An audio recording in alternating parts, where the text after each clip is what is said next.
Morning दोस्तों, आखिर वो दिन आ ही गया जिसका हमें बेसब्री से इंतजार था। लंबी राइड वाला दिन। ये राइड हमने बहुत दिन से प्लान कर रखा था। कुछ ना कुछ प्रॉब्लम्स आ रहे थे, हम प्लान नहीं कर पा रहे थे, लेकिन फाइनली हमने डिसाइड किया कि हम आज निकलेंगे।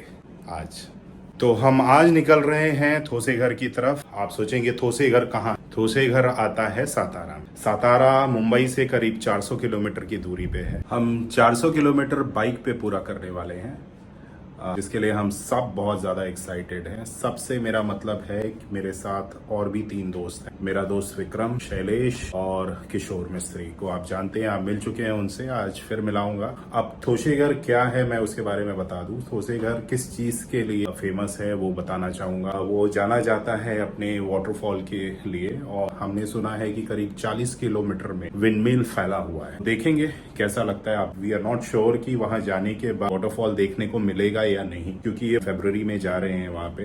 बट कुछ ना कुछ तो ढूंढ ही लेंगे। वो कहते हैं ना, जहां चाह है वहां राह है, तो हम अपनी राह बना लेंगे।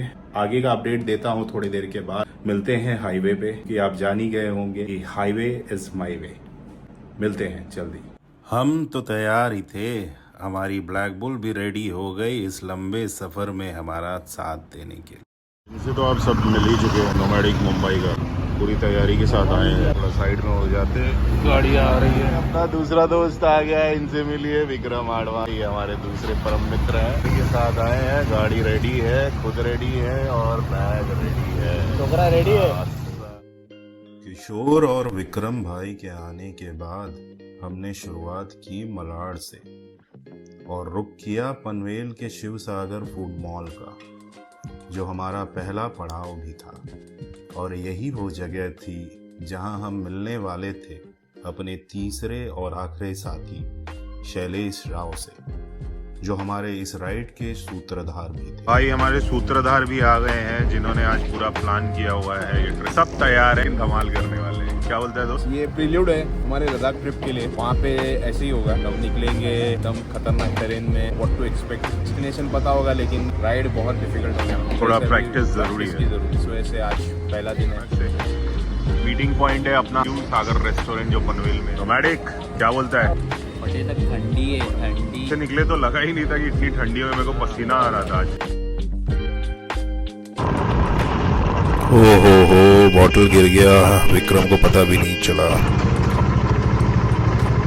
जब पनवेल से हमने करीब सुबह 6:30 बजे शुरुआत की ही थी कि कुछ दूर पहुंचने पे हमें जोरदार सर्दी का एहसास होने लगा, जो ज्यादा देर सह पाना मुश्किल हो रहा था विक्रम भाई के लिए। तो हम सब रुककर उनके वार्मर डालने का वेट करने लगे। नहीं, 19 डिग्री है, जस्ट चेक किया। ठंड पड़ रही है। आगे देखते हैं, आगे बात करेंगे। क्या दिख रहा है यार, सो ऑसम। एक अरसे बाद सुबह को इतना खूबसूरत होते देखा हमने। मस्त।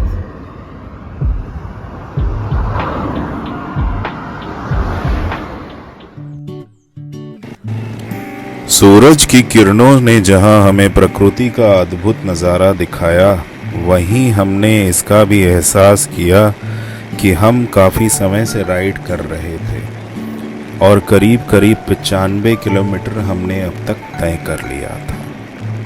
तो अब ब्रेकफास्ट के लिए एक ब्रेक तो बनता था, और हम पहुंचे रोहा में स्थित कामत रेसिडेंसी रिसोर्ट पे, जहां रिसोर्ट के साथ साथ हाईवे से लगा हुआ उनका ही एक रेस्टोरेंट भी है, जहां आप पेन से करीब 25 किलोमीटर की दूरी तय करके पहुंच सकते हैं।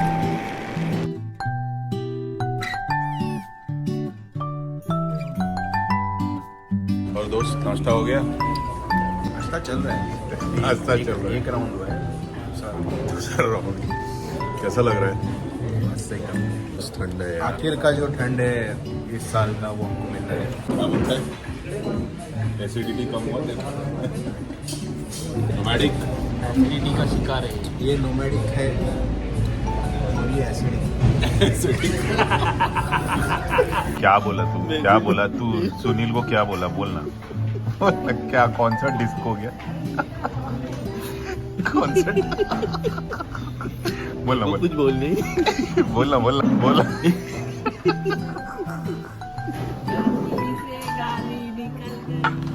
बढ़िया नाश्ता और हंसी मजाक के बाद अब हम तरोताज़ा हो चुके थे और अब समय था फिर से हाईवे की ओर रुख करने का, क्योंकि अभी मंजिल बहुत दूर थी।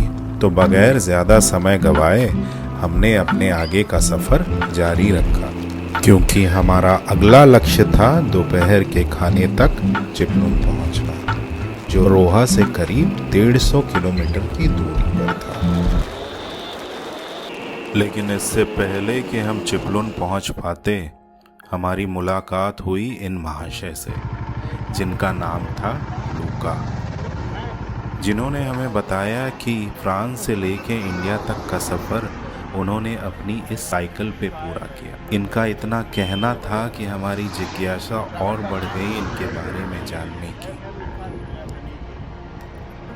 इनसे बात बढ़ाई तो पता लगा कि ये और इनकी साइकिल इंडिया आने से पहले और कई अलग अलग देशों की मेहमान नवाजी का लुत्फ़ उठा चुके थे, और उन देशों में शामिल थे Germany, Australia, Hungary, Romania, Bulgaria, Turkey, Iran, Pakistan और न जाने क्या क्या, और फिर आखिरकार वाघा बॉर्डर से इंडिया। बहुत अद्भुत इंसान है लूका भाई। मन तो बहुत था कि इनसे और भी बतियाया जाए, पर समय की पाबंदी थी, इसलिए लूका भाई को अलविदा कहकर वो अपनी और हम अपनी मंजिल की ओर चल दिए, इस ख्याल के साथ कि आज सुबह हम सोच के निकले थे कि हम लंबे राइड पे निकल रहे हैं। फिर लूका भाई को मिलके लगा कि उनके आगे हम कुछ भी नहीं, और दुगने मोटिवेशन के साथ आगे बढ़ गए। लूका भाई से मुलाकात के बाद हमने करीब और 130 किलोमीटर का सफर पूरा किया, और घूमते घूमते हम पहुंचे एक जगह पे जो चिपलून घाट से पहले, जहां से हमें दिखाई दी वशिष्ठी नदी, जो कोकन की बड़ी नदियों में से एक है। ये नदी वेस्टर्न घाट से शुरू होकर पश्चिम की तरफ बहते हुए दाबोल में अरब सागर से जा मिलती है। समय की पाबंदी के कारण हम तो यहाँ नहीं पहुँच सकते, लेकिन हमारे द्रोणाचार्य नोमैडिक मुंबईकर का ड्रोन जरूर पहुँच सकते। तो आइए मजा लेते हैं कुछ ड्रोन शॉट्स का। आशा करते हैं आपको पसंद आए। चलिए मिलते हैं खाने की मेज पर, क्योंकि अब भूख की भी चरम सीमा पार हो चुकी है, और यहाँ विक्रम भाई की जद्दोजहद उनके बैग के साथ खत्म होने को थी। तो क्योंकि हम कोंकण में हैं, तो आइए चलते हैं कुछ कोंकणी खाने का लुत्फ उठाते हैं, जिसके लिए चिपलून के होटल दीपक से बेहतर विकल्प नहीं हो सकता। तो बिना देरी किए हम वहाँ पहुँच गए, और हमने अपने लिए ऑर्डर किया 2 सुरमई थाली, 1 चिकन मसाला, अरूवड़ी, 1 वेज थाली विक्रम भाई के लिए, और मैंने अपने लिए ऑर्डर किया 1 पॉम्फ्रेट थाली। यकीन मानिए ये जायका हमें बरसों तक याद रहने वाला था। इस होटल ने ज़्यादा ताम झाम के बजाय अपने खाने को स्वादिष्ट कैसे बनाए, इसका पूरा ध्यान रखा था। इतने लजीज खाने के बाद मन किया कि कहीं थोड़ी देर के लिए पीठ टेकने मिल जाए तो क्या बात हो, लेकिन हम नहीं रुके।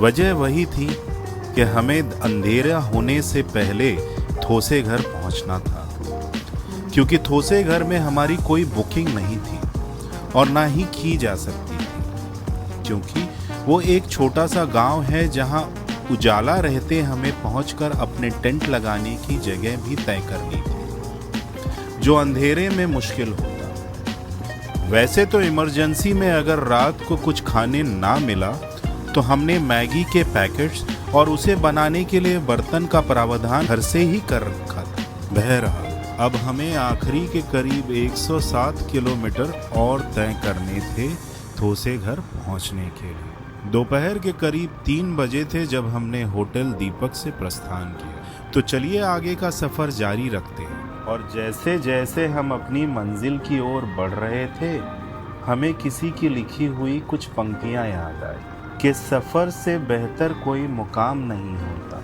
मंजिल मिल भी जाए सफ़र तमाम नहीं। प्रकृति की इतनी खूबसूरत कल्पना हमने शायद ही की है, जो हमें सह्याद्री में देखने को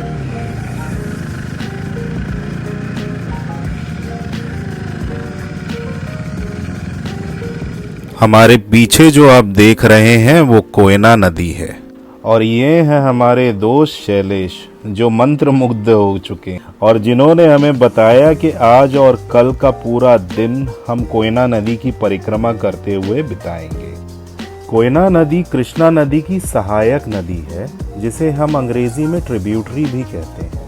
ये महाबलेश्वर से शुरू होती है और महाराष्ट्र के अधिकांश नदियों के विपरीत जो ईस्ट वेस्ट डायरेक्शन में बहती हैं। कोयना नदी नॉर्थ से साउथ के डायरेक्शन में बहती है। कोयना नदी जानी जाती है कोयना डैम और कोयना हाइड्रो इलेक्ट्रिक प्रोजेक्ट के लिए। Koyna hydro electric project Bharat में दूसरी सबसे बड़ी पूरी की गई जल विद्युत परियोजनाओं में से एक है। इतने बेहतरीन अनुभव के बाद हम पहुंचे पाटन, जहां किशोर भाई की बाइक में कुछ प्रॉब्लम आ गई, जिसकी वजह से हमें पाटन के मार्केट में एक बाइक गैराज में रुकना पड़ा। जब हमने देखा कि बाइक बनने में समय लगेगा और अंधेरा भी हो चला है, तब मैंने और शैलेश भाई ने तय किया कि हम आगे की ओर निकलेंगे और विक्रम और किशोर भाई पीछे से आएंगे, क्योंकि वहां पहुंच के टेंट के लगाने के लिए जगह भी देखनी थी। और इस सोच के साथ हम आगे की ओर निकल पड़े। पाटन से धोसेगर अब भी 43 किलोमीटर की दूरी पर था।